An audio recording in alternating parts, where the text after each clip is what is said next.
Have you been to the DMV lately? If not, chances are you will be there soon, facing a potential hours-long wait. That's right. Last week, Congressman Jim Cooper highlighted problems that he faced while going to get his real ID, saying he spent 4 hours at a driver services center. News Channel 5's Jason Lamb spoke with state officials who warn those kinds of waits may be possible ahead of the October 2020 deadline.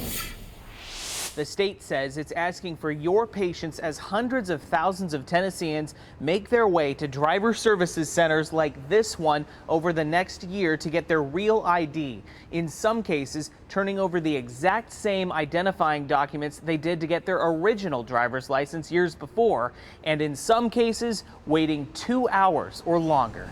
Counter 2. You can tell if you have a real ID by looking for a gold star on your driver's license. You'll need one if you want to use your driver's license as your ID when you fly, starting in October 2020.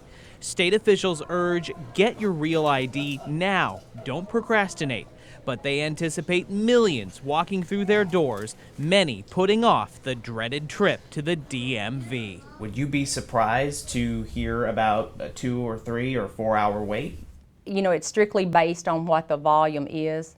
But I think that is possible because that's what we're seeing in other states. It's part of a federal ID requirement put into place in 2005, but the state says it didn't get federal money to put the system in place until later. You have to apply for your first real ID in person, even those who years ago already showed the exact same documents that Real ID now requires. In the federal requirements, it requires that we re-verify because it is an extra level of identification. The state says it hopes to increase staffing so every station at DMV offices is open to help all 4.7 million drivers. You will have to get a new picture taken for Real ID.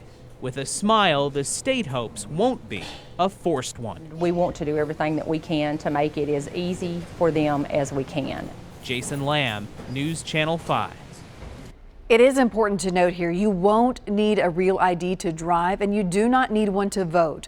For more information on this very specific documents that you need to bring you with you to get a real ID, visit our website, newschannel5.com.